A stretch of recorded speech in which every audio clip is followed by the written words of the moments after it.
You are listening live to The Score with Joseph Huerta. I'm Chase Efurd.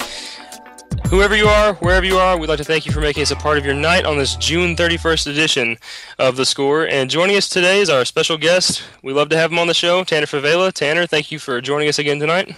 You're welcome. And, we've got a lot of big stuff to talk about, Joseph. I'm sorry I wasn't on the last episode. I had dental work done, and I sounded like I had a stroke, so it's probably a good idea that I wasn't on there. But Joseph, he took the reins, and he made something happen. He did a great job.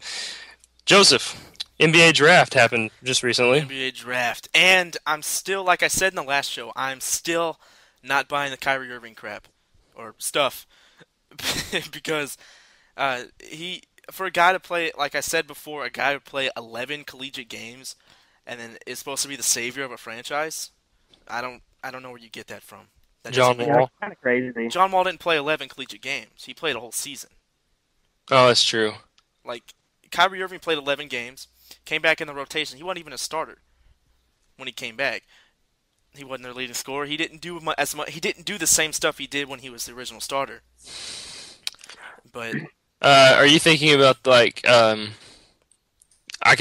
you said that, if the Mark Sanchez argument came to mind? You remember how Mark Sanchez had one season of college football, and then everybody thought, he had a whole season though. I mean, John Wall, like you said, had a whole season.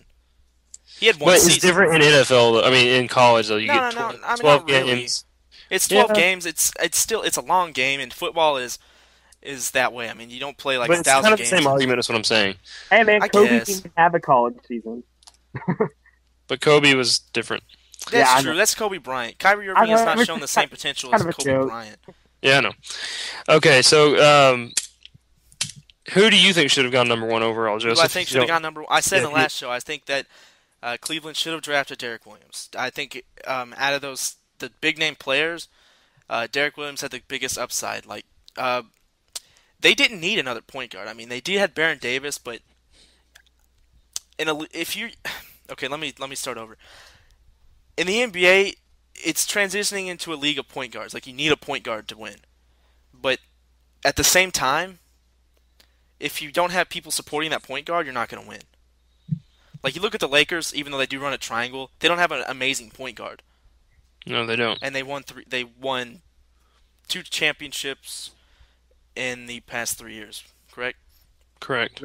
Yeah, but then you go back to Boston, they had Rondo, but then every other team, that's basically in the past, how long?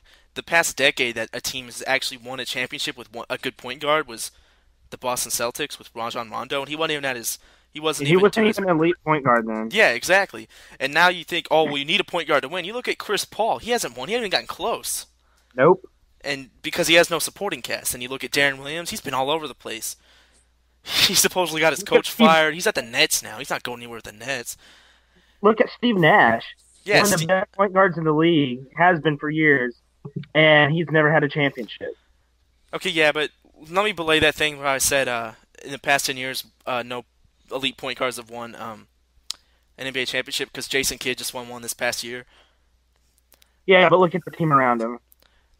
That's true, but I'm saying they had their point guard. Is Jason Kidd really an elite point guard right now? Not anymore. But no. The way he mediates the game, the way he is in control of the game, yes, he is elite, but he doesn't score. That's the one thing.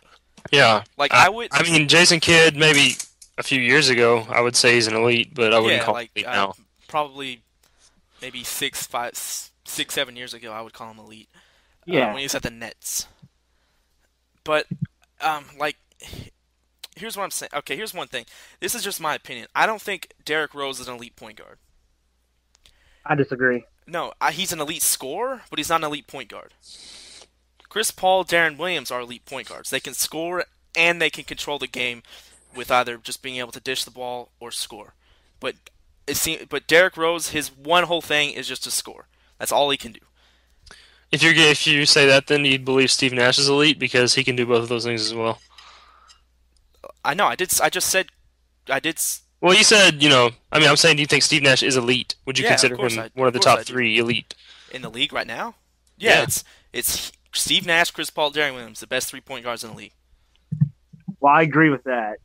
I don't think Derek Williams is a good player, but he's not an elite point guard. Like as a position, he's not an elite point guard.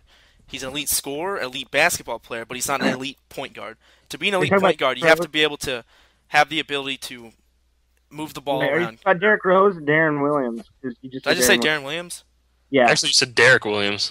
yeah. Wow. Um, wow. My bad. Derrick Rose. How's that Well, weird? Derrick Rose will ever be an elite point Will guard. he ever be? Well, I don't know. What is he like? 23 or however old he is. He's really young. He's got a long way to go. I think he will be. Yeah, like a year or two if he works on his court vision and everything like that, and work on taking less shots.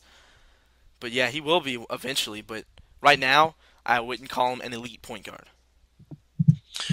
Yeah, I would have to agree with that because all Derrick Rose does is he tries to he doesn't you're right he doesn't set the tempo really he doesn't really mediate the game but he goes out there and takes a lot of shots and tries Do it all himself. to do it all himself score yeah because he you don't see him dishing it out like Steve Nash. Steve Nash is one you Well, know Oh. Steve Nash is probably the I can watch best. Steve Nash play all day. Yeah, no, I don't think anybody except I think Steve Nash and John Stockton. I don't think there's ever going to be anybody like them again.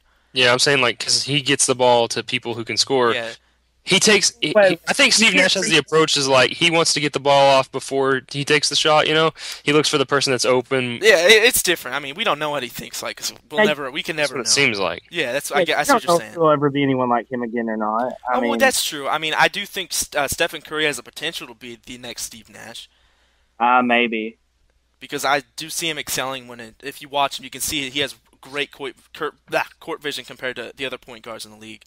Um, but yeah, back to my argument, how I'm saying Kyrie Irving should not have been taken number one because you need big men rule the game.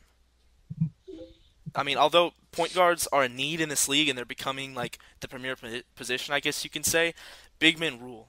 Like if you don't have good big men, you're not going to win. Look at the Heat; they have no center. They could not win the NBA Finals because they had no center, and that was a big part of it, more than just LeBron James.